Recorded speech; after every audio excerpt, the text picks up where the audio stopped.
Ito po, kalalabas lamang ng desisyon. Parang mga ilang minuto pa lamang ito, mukhang nagpalabas na po ang korte. Ano ha? Ano ba ito? Korte Suprema? Sapagkat ibinabasura na po ang inihaing impeachment, Ha? Nelson. Binasura na? Ito po, hawak ko po ngayon ang papel. Korte Suprema yan, eh? Yes, ano ha? Ang sinasabi po, mga kababayan, mainit-init nakita mo itong papel na hawak ko. Oh, mainit-init pa. Umuusok nga eh. Ay, naku, hindi. Oho, batay po sa report at mga mahistrado mismo, Nelson, ha? Mga mahistrado po ng kataas-taasang hukuman ng bumoto at 5 sa 8 mahistrado ng hukuman ang nagsasabing dapat pong ibasura ang impeachment. Aba. Opo. Ano ha? Eh baka hindi pa po ninyo ito alam. 2 po naman ang bumoto para tanggihan, tuluyan na pong tanggihan ang motion ng impeachment. Ano ho?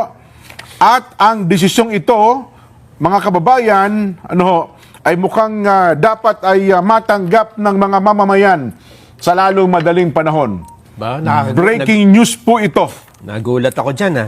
Oho. Parang wala naman ako Nag-browse ako ng mga news, wala naman ako nakitang ganyan. Bago pa lang, Nelson. Sabi ko nga sa'yo. Sigurado ka dyan, ha? Ano lang natin yan. Baka naman katulad yan dyan nung isang report na di umano ang dating Pangulong Duterte ay nag-apply ng asylum. Ano ang batayan niya? Mapagkakatiwala ang source. Ay, hindi. Ay, yun ang, minsan, yung mga mapagkakatiwalaang source, hindi mapagkakatiwalaan yun. Alam mo, sa media, yan ang ating palusot lagi, batay sa mapagkakatiwalaang source. Ay, ito po sa atin, hawak natin ng desisyon. Ayan, hindi yung source yan. Hindi po. At may bilang nga, sabi ko nga sa iyo, out of 8, 5 na maestrado po ang bumoto at sinasabing dapat ibasura ang impeachment. Teka muna. Kasi nag-cover ako ng Supreme Court. Oo. Ang alam kong maestrado ng Korte Suprema ay 15. Yes. Ayun yung unbank. Oh. Unbank yun. Ay, ano ba yan? Wala. Ay, ito, division. Division ito. Hindi pa po ito... Sigurado ka. Kasi ang alam kong mga division, 5 lang sila eh. Eh, ito... Para sumobra yan, 8. Oho. 5, ang alam ko, pinakamarami sa isang division. Ang alam ko, nagsimula siya sa 3 o mapila, naging 8. Ganun. Yun, kaya out, 8, 5, Tatawag ako yung kakilala kong Justice, ha? Kung totoo si yan. Jomar Canlas. Hindi. Justice Jomar Canlas. Retired na yan eh. Oo nga, Ito oo. ay active, ha? Oho. Tanong ko muna. Sige. Ito, kayo, wala kayong kabilib-bilib sa akin eh. Ha? Oo. Hello? Speakerphone mo para na... Meron nga? Meron. Hindi. Yan ang sinasabi ko sa inyo eh. Meron nga daw. Meron. Hindi ba tatanggap ito ng ating mga kababayan?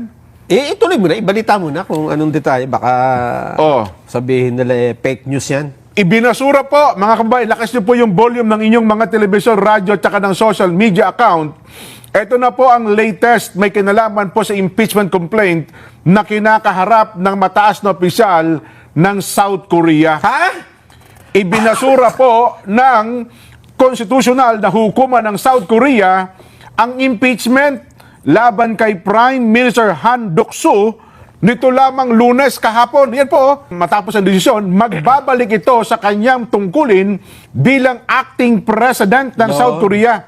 Bumoto ang 5 sa 8 maestrado ng hukuman upang ibasura po ang impeachment, habang 2 ang bumoto upang tuluyang tanggihan ang motion po ng impeachment. So, kumpirmado po. Hindi po iyan fake news. Baka sabihin nyo, kayong 2 kamoting kahoy, fake news kayo. Hindi po. Oo nga. Totoo pala, no? Kung Kaya ibinasura. lang sa South Korea. South Korea po ito. Kasi ang unang parang, sa bagay, wala ka naman binanggit na Pilipinas. Ay, wala.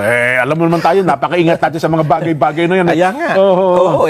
Tama-tama yan kasi dapat talagang maging maingat. Napakarami ng taga-subaybay natin eh.